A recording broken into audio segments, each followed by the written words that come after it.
Ang lalaki sa video, tila ba umuusok ang buong katawan? Ano nga kaya ang nangyayari sa umuusok nitong katawan? At kamusta na kaya siya?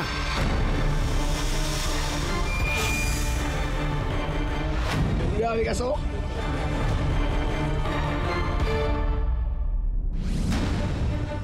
Umuusok na sa galit ang netizens dahil sa maanumalyang flood control projects ng gobyerno. Hindi na kami babahain dito. Hindi natutuloy pala kurakot, kaya ganon. Sawa na kami, suyan-suyan. Tagal na yan eh. Nagyari na nga sa kabila eh. Hindi pa dito inaano eh. Pero ang lalaking ito, literal naman na umuusok ang katawan. Dahil din kaya sa galit na naramdaman niya?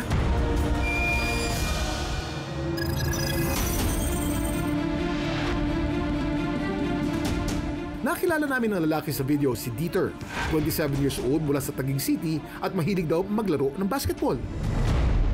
Ayon kay Dieter, nakunan daw ang video na ito habang nasa liga sa Kataingan, Masbate noong August 30. Napansin ko yung pangyayaring yun nung nag-umpisa na akong magpapalit sa kasama ko sa paglalaro ng basketball kasi medyo napapagod ako. Ang pag-usok ng katawan niya tumagal daw ng halos 10 minuto. Dumadami na yung usok na lumalabas sa katawan ko at hindi lang ako yung nakapansin, pati din yung mga tao na nanonood sa akin. Hindi naman siya first time na nangyari kasi before nangyari naman siya. At yun lang, hindi lang nakunan ng video. Bakit umuusok ang bulkan? Sa ilalim, sa lupa. Sa lupa? Pressure, ganun. Pressure. Eh, ang tao, pwede bang umusok? Umusok yung tao pag nagagalit. Pag nagagalit, umusok. Pakita mo nga. Magalit ka nga yung dapat yung galit na galit ka na parang uusok ka na. Game. Lights, camera, action!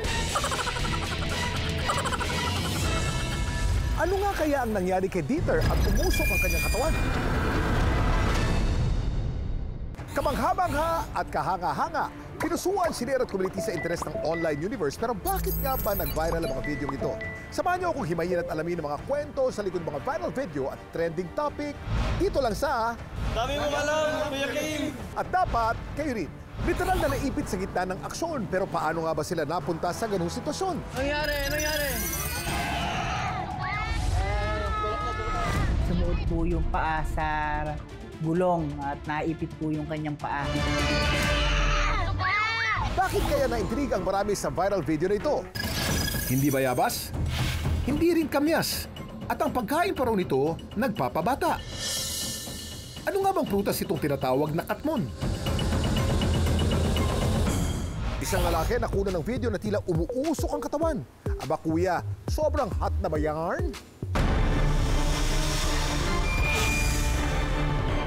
Dieter, ano sa tingin mo nangyari sa'yo nung araw na yon at umusok ang katawan mo? Hindi ko alam kung ano yung tawag doon pero alam ko may mga expert na may makapag-explain doon. Nung oras na yon, ano naging reaksyon mo? Hindi naman ako nagpanik sa pangyayaring yun kasi normal naman siya para sa akin. Relax lang ako, hinintay ko lang na maging kalma. Ano nga kaya ang nangyari kay Dieter at umusok ang kanyang katawan? So yung pinakasimple na paliwanag doon, so pag naglalaro kasi tayo ng any sport no, or any activity na ginawa natin, tataas yung ating body temperature. So from the normal 37 degrees, tataas yan 38, no, 39. One of the responses na ginagawa ng katawan natin is to produce sweat. Mapapansin nyo din doon sa video kasi umuulan tsaka gabi. So may dalawang factors na importante doon. Cool temperature and high humidity. Yun po yung nakikita natin ay condensation. So hindi siya usok but is technically water vapor na nagko-condensate, creating that illusion na umusok. Pag mataas yung humidity, mas mataas din yung chance ng condensation. So yung combination ng mataas na kanyang body temperature, tapos magpapawis siya, mag-evaporate yung kanyang pawis, tapos mag-condensate dahil sa malamig na panahon. Katulad dito ng usok na lumalabas sa bibig kapag humihinga sa malamig na umaga, halimbawa kapag nasa Baguio. Araw-araw ang katawan ng tao ay naglalabas ng hanggang 1 litro ng tubig sa anyo ng singaw, lalo na kapag nagpapawis o may physical activity. Ang dami mong alam, Kuya Kim! Huwag na sanang sumingaw ang iba't ibang haka-haka.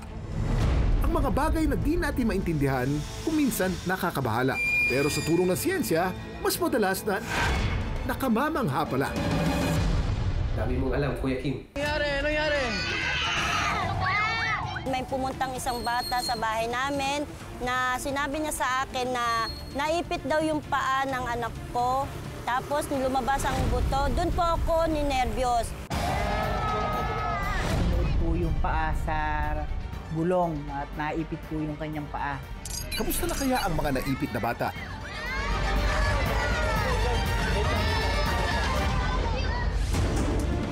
Updated ba kayo sa mga taong naipit sa mga nagbabagang balita? Ang mga bata namang ito, literal na naipit. Para sa mga may bulinggit sa bahay, hindi ba't nakakapraning na kahit anong ingat ang gawin natin, pwede pa rin mangyari ang anumang aksidente? Ang ilang segundo lang nating paglingat, pwedeng maging dahilan para mapahamak sila. Minsan talaga, papanervyusin tayo ng mga bata. Ang pinakamalikot sa mga anak ko yung panganay ko, si Jose. Lalaki siya yung dalawa babae. Ang lalaki, natural na malikot, lalo na pagka-toddler pa lamang. So, yun ang pinakamaraming aksidente at pinakamaraming tahi sa baba, sa ulo, at pinakamaraming dapa.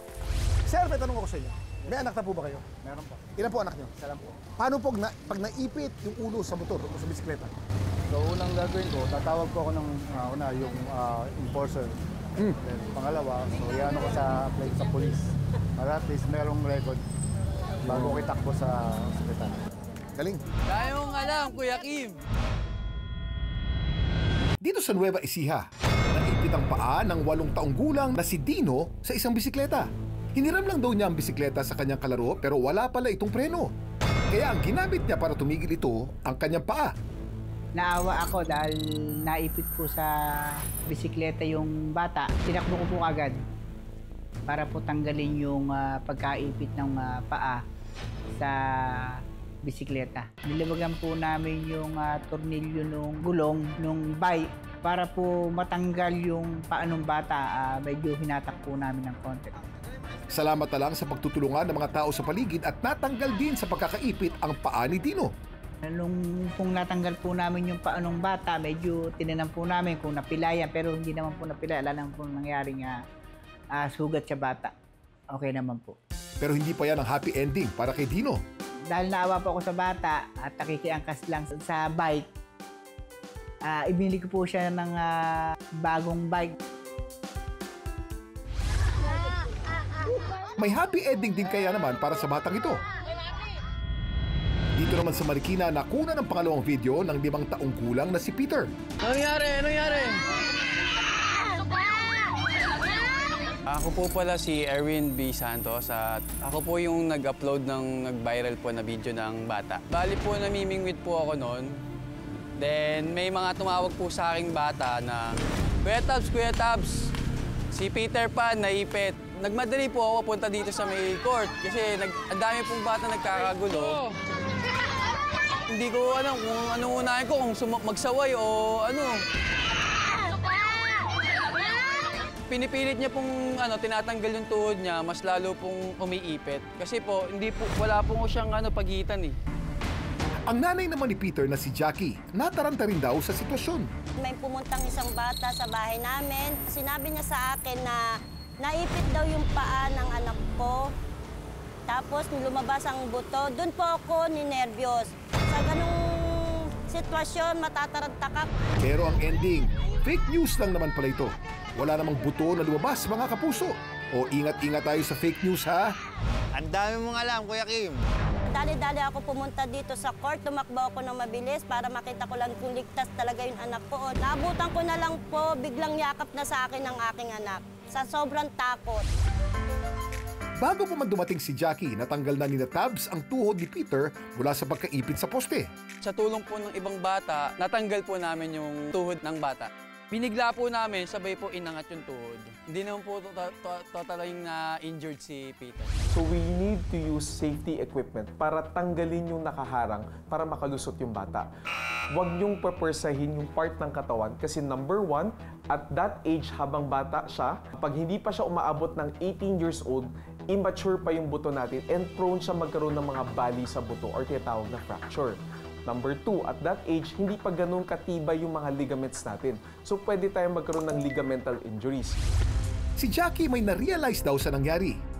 Bilang isang magulang, tignan natin yung mga anak natin kung saan nagpupunta para iwas disgrasya na lang. Kasi mahirap ang nasa huli ang pagsisisi natin kung anong mangyari sa ating mga anak. Minsan, kahit gaano natin bantayan o palalahanan ng mga bata, may ipit talaga sila sa sitwasyon na hindi natin inaasahan. At sa ganitong mga sandali, maganda pa rin na nariyan tayo. Laging to the rescue sa kanila. Ang dami mong alam, Kuya Kim! Hindi bayabas? Hindi rin kamyas. Pero sa itsura at lasa, hindi raw nagkakaiba. At ang pagkain pa raw nito, nagpapabata. Ano nga bang prutas itong tinatawag na katmon?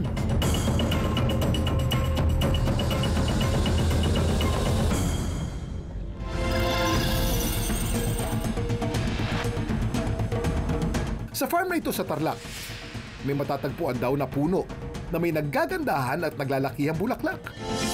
Kung pamilyar kayo sa bulaklak na yan, malamang sanay kayong mag-ipon.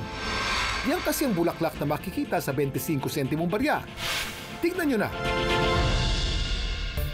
Matapos daw magmaganda ng bulaklak ng katmon, magpapaka-healthy naman ito in the form of fruit. Maasim, hindi masyado masarap. Anong kamyas? Ang 38 taong gulang na laking Pampanga na si Jen, sanay na sanay daw sa pagkain ng masasarap. Siyempre Kapampangan, lumaki sa masasarap at malalasang pagkain. Sisig ang pinaka-paborito kong pagkain. Then number 2 si adobo, kaldereta. Pero magmula raw noong mag-asawa at maging mother of 3, si Jen na-convert na from a sisig lover to a certified vegan. When I met him, vegan na siya. Me, I was not even vegetarian back then. Lahat ng hiyapag mo sa akin, kakainin ko. Hanggang sa yun, napunta ako sa ganitong linya. Kaya dito raw sa bahay at farm nila, sagana mga tanim na gulay at prutas na ginagamit nila sa pagkain. Isa na dyan ang katmon. Nalaman ko yung katmon, honestly, noong 2019 din. Kasi isa ito sa mga prutas na unang-una naming tananim. Hindi ko rin alam nung kinakakain siya. Hanggang sa nag-research ako about it. Endemic o nagmula sa Pilipinas ang katmon. No wonder ang scientific name nito ay Dilenia philippinensis. Tinatawag din itong elephant apple sa Ingles. Pwede naman daw dahil ang lasa nito ay may hawig daw sa lasa ng green apple. Ito pa ang trivia. Alam niyo ba isang lugar sa bansa ang pinangalan sa prutas na ito? Sagana daw kasi ang lugar nila sa mga puno ng katmon. At ayon sa kwentong bayan nila, nung minsan ginawang tambayan ng mga lalaki ang ilalim ng puno, ilang mga Kastila ang dumating at nagtanong sa kanila ng pangalan ng lugar. Sa pag-aakalang puno ang tinutukoy nila, sinagot daw nila ito ng Katmon. Taong 1835 nang opisyal na pangalanan ang bayang ito ng Katmon, Cebu. Meron ding barangay Katmon sa Malabon. Karakal Mombalo, Kuya Kim. Hindi lang mga tao ang nahuhumaling sa prutas na ito. Maging mga hayop tulad ng ibon at paniki. Puntirya ito kapag naghahanap ng makakain. Balikan natin si Jen. Hindi man daw madali ang maging vegan, malaking tulong naman na meron silang puno ng katmon para matikman pa rin niya ang mga pagkain na kasanayan na niyang kainin. Mula sa pa-steam noon, natuto na rin si Jen na maging creative sa pagluluto gamit ang mga alternative ingredients. Sa Kapampangan, gagana talaga yung creativity. Na-manage ko siyang palasahin ng sisig. Ay, ito na bunga, oh! Ngayong umaga nga, mamimitas ng katmon si Jen para ipagluto tayo ng pinagmamalaki niyang sisig. Pero vegan style at pinasarap ng katmon. Hindi pa yan ang kinakain parte ng katmon, ha? Balat pa lang yan, mga kapuso. Ang laman, itong nasa loob. Pag pinapapak ko to alone, asin lang na may sili. Sapat na napitas natin para palinamnamin ang sisig. Kaya mga sangkap ni ready na rin ni Jen. Instead of calamansi, gagamitin po natin to. Nag-blender po kami ng katmon para maging juice. Pinrito ang meat alternative na gawa sa mushroom. Sumunod ang sibuyas. Mas masarap ang sisig pag masibuyas. Nilagay ang katmon juice. Kasi katmon po, hindi siya ganyan ka-asin katulad ng kalamansi actually. So that's why I put a lot of juice, katmon juice. Nilagyan ng sili at pampalasang asin. Sino mag-aakalang vegan dish ang sisig with katmon na yan? Sisig? Parang sisig siya na tuna. Maasim-asim na maalat. Sarap. Katmon pa ang pampaasim niyan, mga kapuso. Ngayon ko lang nakita ito. Hindi ko nga rin alam ang pangalan. Hindi lang kayo masosolve sa lasa dahil hitik din daw ito sa sustansya. At hindi man daw ito kilala ng maraming kabataan. Ang pagkain naman dito, nagpapabata. Mayaman po siya sa vitamin C. Meron din po siyang mga phytonutrients. Yun po yung ating kailangan para po makaiwas sa cancer at sa premature aging o yung pong hindi inaasahang pagtanda. Mayaman din po siya or mataas din po siya sa fiber katulad po ng mga prutas at gulay na nakakatulong po para sa magandang digestion. Pero tulad ng ibang prutas, masama din daw kung sobra. Maaari po siyang kainin. Kadalasan po ginagawa siyang pangdagdag sa sabaw bilang pangpaasim, pinakukuluan po. Maaari din po na siya ay ginagawang mga jam, jelly o yung mga candy. Ang ayaw lang naman po talaga natin ay yung sobrang dami. Kung gusto niya rin magpaka-healthy, nagtayo ng isang vegan hub ang mag-asawa kung saan binibenta nila ang all things vegan tulad ng harvest nila na Katmon. So in my age now, almost 40, hyper. So I will take the credit as a being vegan. Kasi nga, alam ko tama yung kinakain ko. Sa panahong lahat ay moderno at marami ng pagkain na nauuso, huwag pa rin nating kalimutang maging health conscious. Isama na rin sa dieta ang mga tradisyonal nating bunga na hindi man kilala ng iba, pipitasin mo pa rin dahil hitik sa sustansya. Dami mong alam, Kuya Kim! May mga kwento rin ba kayong viral worthy? Just follow our Facebook page. Dami mong alam, Kuya Kim, at ishare nyo doon ang inyong video. Anong malay nyo? Next week, kayo naman ang isasalang at pag-uusapan. Hanggang sa muli, sama-sama nating alamin ang mga kwento at aral sa likod mga video nag-viral dito lang sa... Ang dami mong alam, Kuya Kim! At dapat, kayo rin.